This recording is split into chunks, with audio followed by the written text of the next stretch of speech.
ಕೋಳಿ ಏನಾಗೈತೆ ಅಂತ ತಿಳ್ಕೊಳ್ಳೋದು ಹೆಂಗಪ್ಪ ಅಂತಂದ್ರೆ ಕೋಳಿಗಳು ಕೆರ್ಕೊಳ್ಳೋ ರೀತಿ ಅಂತಂದ್ರೆ ಇಲ್ಲಿ ಕಾಣಿಸ್ತಾ ಐತೆ ನೋಡ್ರಿ. ಈ ಕೋಳಿಗಳು ಹಿಂಗೆ ಕೆರ್ಕೊಳ್ಳೋದು ಅಂತಂದ್ರೆ ಕೋಳಿಗಳೇನಪ್ಪ ಅಂತಂದ್ರೆ ಯಾವಾಗಲೂ ಕೆರ್ಕೊಳ್ಳೋದು. ಮತ್ತೆ ನಿಮ್ಮ ಹತ್ರ ಡೆವಲಪ್ಮೆಂಟ್ ಏನಾರು ಆಗ್ತಿಲ್ಲ ಅಂತಂದ್ರೆ ಕೆರ್ಕೊಳ್ಳುವಾಗ ಕೋಳಿ ಏನಾಗಿರ್ತವೆ ಅಂತಂದ್ರೆ ತುಂಬ ಜನ ಹೇಳ್ಬೋದು ಕೋಳಿ ಏನೋ ಕೂತ್ಕೊಂಡು ನಿಂತ್ಕೊಂಡು ಆಯ್ತಾ ಇರ್ತವೆಲ್ಲ ಅಂತ. ಅಂತಂದ್ರೆ ಕೋಳಿಗಳು ಅವನೇ ಕೆರ್ಕತಾ ಇತ್ತು ಅಂತಂದ್ರೆ ಕೋಳಿ ಏನಾಗಿರುತ್ತೆ. ಆ ಥರ ಕೋಳಿ ಏನಾದಾಗ ಮಾಮೂಲಿ ನೀವು ಕೋಳಿನ ಔಷಧಿಗಳನ್ನ ತಂದು ಹೊಡ್ಕೋಬೇಕು. ಮತ್ತು ಇದೆಲ್ಲ ಪ್ರಾಬ್ಲಮ್ಸ್ನ ನೀವು ಸಾಲ್ವ್ ಮಾಡ್ಕೋಬೇಕು ಅಂತಂದರೆ ದಿನ ದನಿನ ಗಂಧ ಅಥವಾ ಈ ಥರದ್ದು ಏನಾದರೂ ಒಂದು 15 ದಿನ 20 ದಿನಕ್ಕೆ ಒಂದು 2-3 ಸಲ ನೀವು ಸ್ಪ್ರೇ ಮಾಡಿದ್ರೆ ಸಾಕು. ಯಾವುದೇ ರೀತಿ ರೋಗ ಕಾಯಿಲೆ ಕಷಾಯ ಯಾವ ಬರೋದಿಲ್ಲ. ಒಟ್ಟಿನಲ್ಲಿ ಕೋಳಿ ಏನಂತಂದಾಗ ಕೋಳಿಗಳು ಕೆರ್ಕತಾ ಇರ್ತವೆ, ಅದನ್ನು ನೋಡ್ಕೊಂಡಿರ್ಬೇಕಾಗುತ್ತೆ. ಕೋಳಿಗಳು ಕೆರ್ಕತಾ ಇತ್ತು ಅಂದಾಗ ನೀವು ಡೈರೆಕ್ಟಾಗಿ ಏನಪ್ಪ ಅಂತಂದರೆ ಡೈರೆಕ್ಟಾಗಿ ನೀವು ಕೋಳಿ ಏನಿಗೆ ಗಂಧಗಳಾಗ್ಬೋದು, ಇಲ್ಲ ಅಂತಂದರೆ ಈ ಥರದ್ದು ಏನೇ ಇದ್ದರೂ ಔಷಧಿಗಳು ಹೊಡ್ಕೋಬೋದು ಆರಾಮಾಗಿ ಫ್ರೆಂಡ್ಸ್.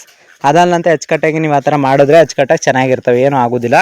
ಅದು ಬಿಟ್ರೆ ಇನ್ನೇನೋ ಪ್ರಾಬ್ಲಮ್ಸ್ಗಳು ಆಗೋದಿಲ್ಲ. ಅಂತಂದರೆ ನೀವು ಅಚ್ಚುಕಟ್ಟಾಗಿ ದನಿನ ಗಂಧ ಆಯ್ತು ಅಂತಂದರೆ ಕೋಳಿನ ಔಷಧಿಗಳು ಈ ಥರದ್ದೆಲ್ಲ ಹೊಡ್ಕೋತಾ ಇರಬೇಕಾಗುತ್ತೆ, ಪ್ರಾಬ್ಲಮ್ಸ್ ಆಗಬಾರ್ದು ಅಂತಂದರೆ.